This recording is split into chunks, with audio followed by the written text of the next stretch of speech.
This woman dated only far-right men for a year. She states they were so insecure. All right. What do you mean by that? Like, what do you mean by so insecure?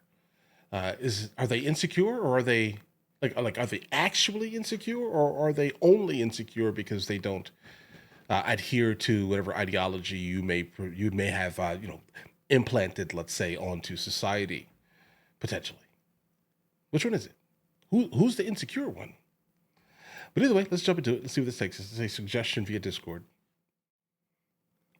CNN's Donny O'Sullivan got in the cage with former UFC star turned podcaster Jake Shields to explore the Manosphere and why exactly it's so popular.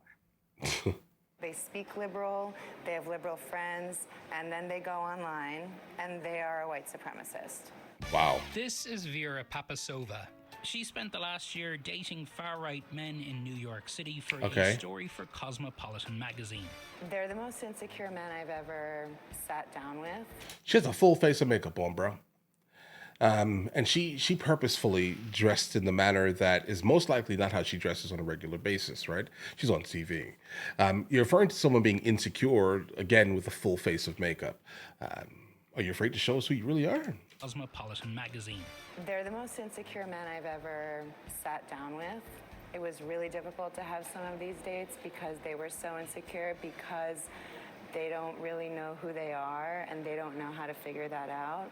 She said the men she dated got all their news and information from the so-called Manosphere. Okay. They did not listen to anything else. They're only listening to independent media, and they're only listening to men talking to men.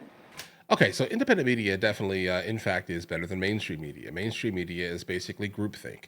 It generally is almost consistently, hey, this side of the table is all talking about this right now, so let's just talk about this right now. It's groupthink nonsense. All right. So the concept of independent media is generally always going to be better, bro. I'm sorry. Right. And now imagine a man asking another man about something that happens to almost men exclusively, and then getting advice from a man. I get how that's terrible for you, CNN. All right. I see how that could be a thing. Listen, this is a very femme-focused network, obviously, and it's representing another excessively femme-focused party. Right. So you have all of this thing happening here. Of course, they don't like the concept of masculinity, bro. Of course. And the guy who's like talking and interviewing seems to fit the bill exclusively for a person representing that party also. The Manosphere is made up of macho podcasters and influencers. There's no such thing as an independent female. Most Wow. There's zero concept of like money. Females don't have independent thought. It's a space where UFC What? fighters are... Now, keep this in mind. I generally think all these guys are clowns. All right. I just want you to know this. All of these guys are clowns, but I do understand why men, specifically, flock to this type of content here. I can imagine being told specifically all day long, specifically by the Democrat Party, CNN, MSNBC, that because you're a man, basically you need to, go against every single one of your innate natures, let's say, and feminize yourself, basically. That's kind of what it looks like from the outside looking in.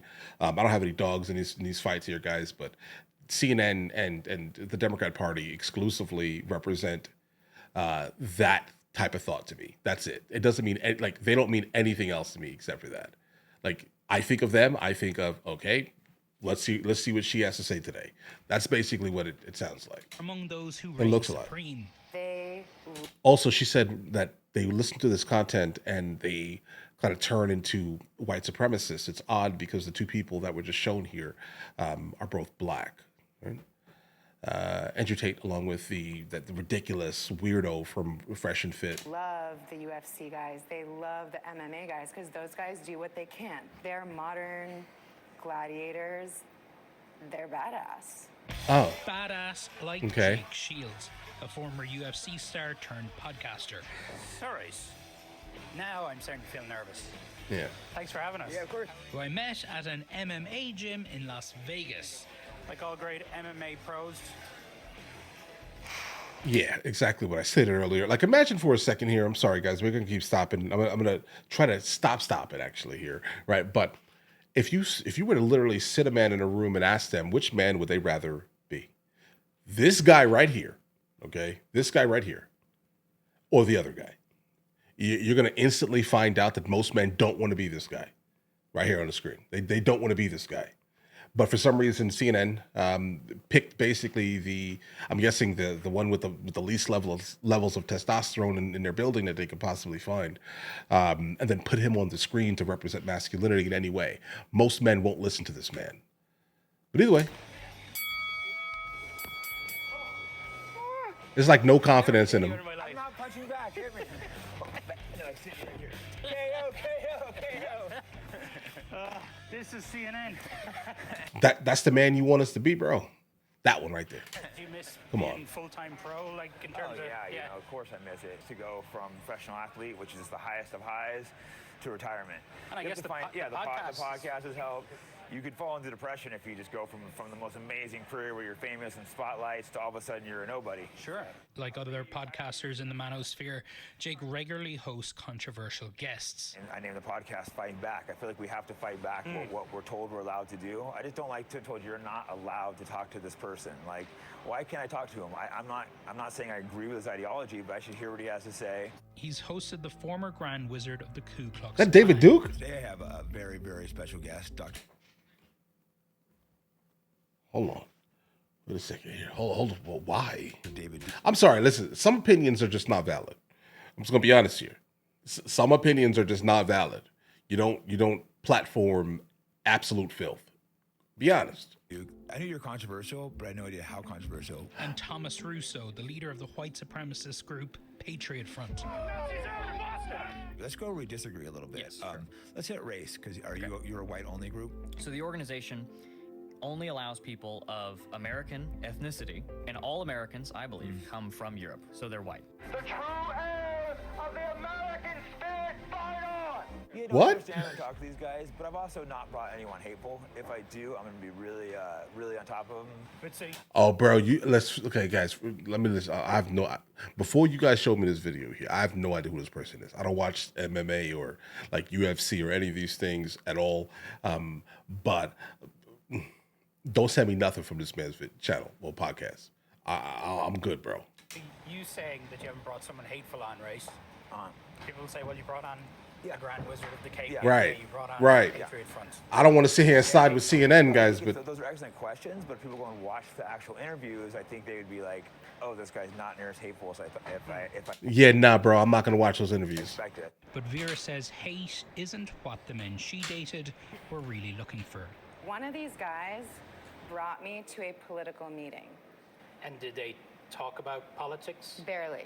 They talked about, it was a bunch of men complaining about girlfriends and wives, regurgitating Andrew Tate type of advice about how to train your girlfriend, how to train your wife to be submissive. And so this group was supposed to be a political group, but they're talking about relationship problems.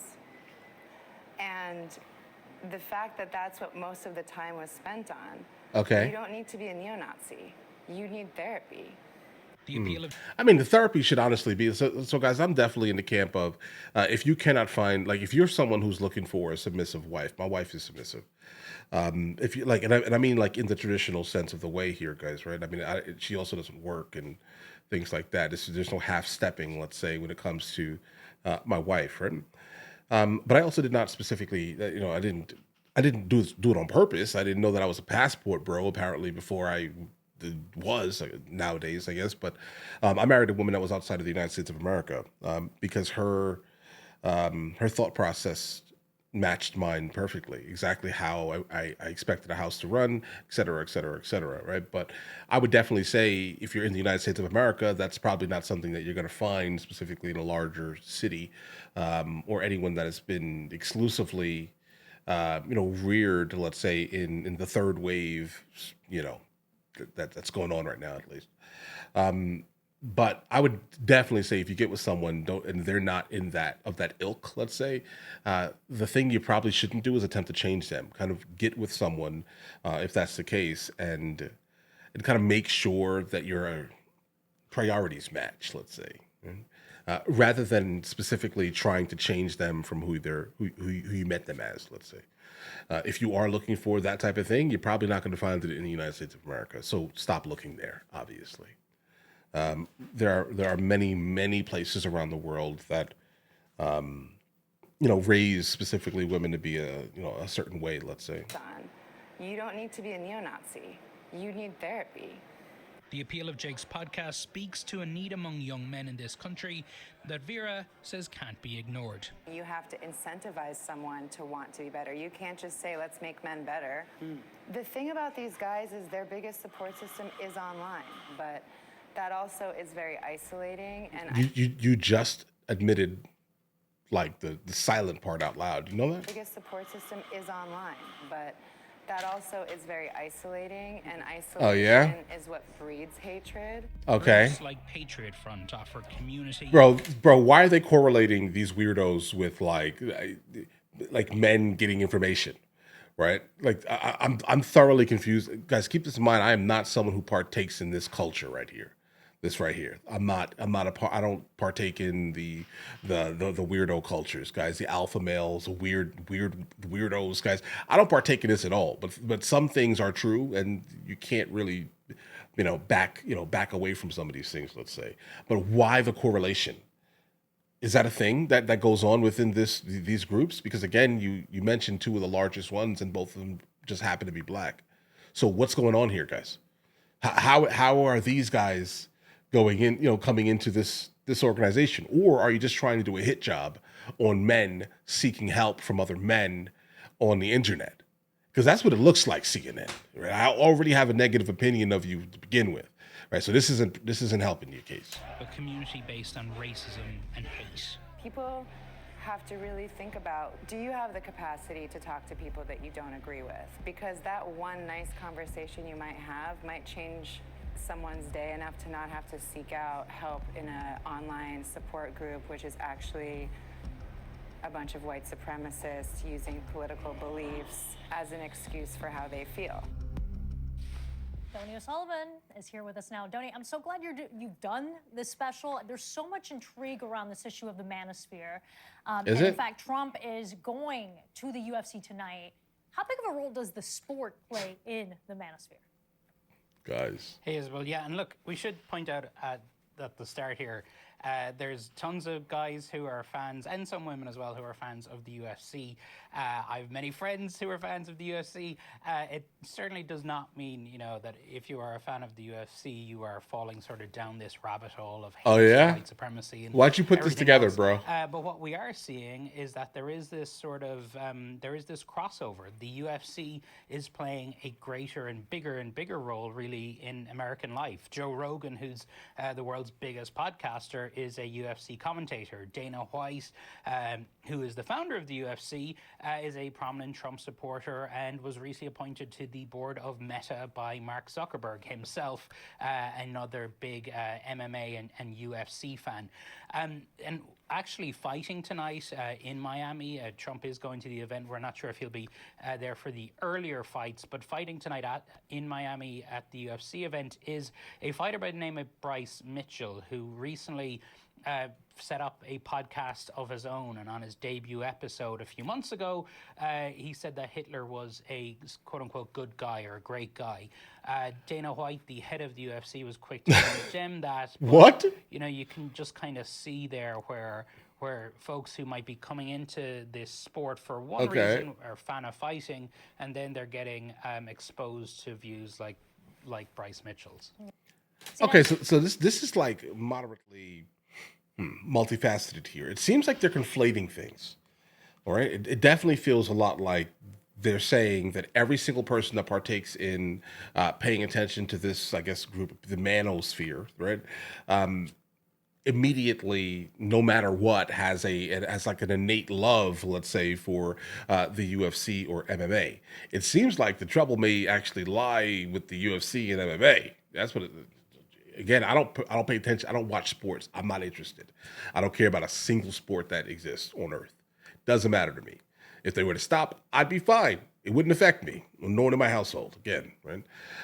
So it seems like that's some troubling stuff. What is it that what is it that creates that environment within that that sport? I don't know. I'm not the right one to ask on this here, but it seems like this was purely just a hit job against independent media and men that specifically do not seek counsel in women on men's issues. That's what it seems like. Number two, and men are incredibly insecure because they don't share the same ideology specifically as the left. Now, she also stated, the woman that the journalist from earlier, she stated that she did this in New York.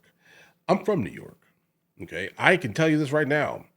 If you want to make it on a regular day-to-day type of thing, you need to basically portray yourself as whatever the mainstream ideology in the city represents, and generally it represents the left. So if you paid attention to what she said here, right, like immediately when she would speak to them in public and things like that, everything was always like super liberal, super like, yeah, everything is fine. I don't care about the economy or immigration, that type of thing, right? And then as soon as they got home and were able to kind of, no longer have to put that New York City mask on, they decided to be themselves. That's what it sounds like. It is what it is. I'm not trying to back that neither. It sounds crazy, feels crazy, but it's real. So, all right. But all right, listen, you guys all have an absolutely amazing day. Enjoy your day thoroughly.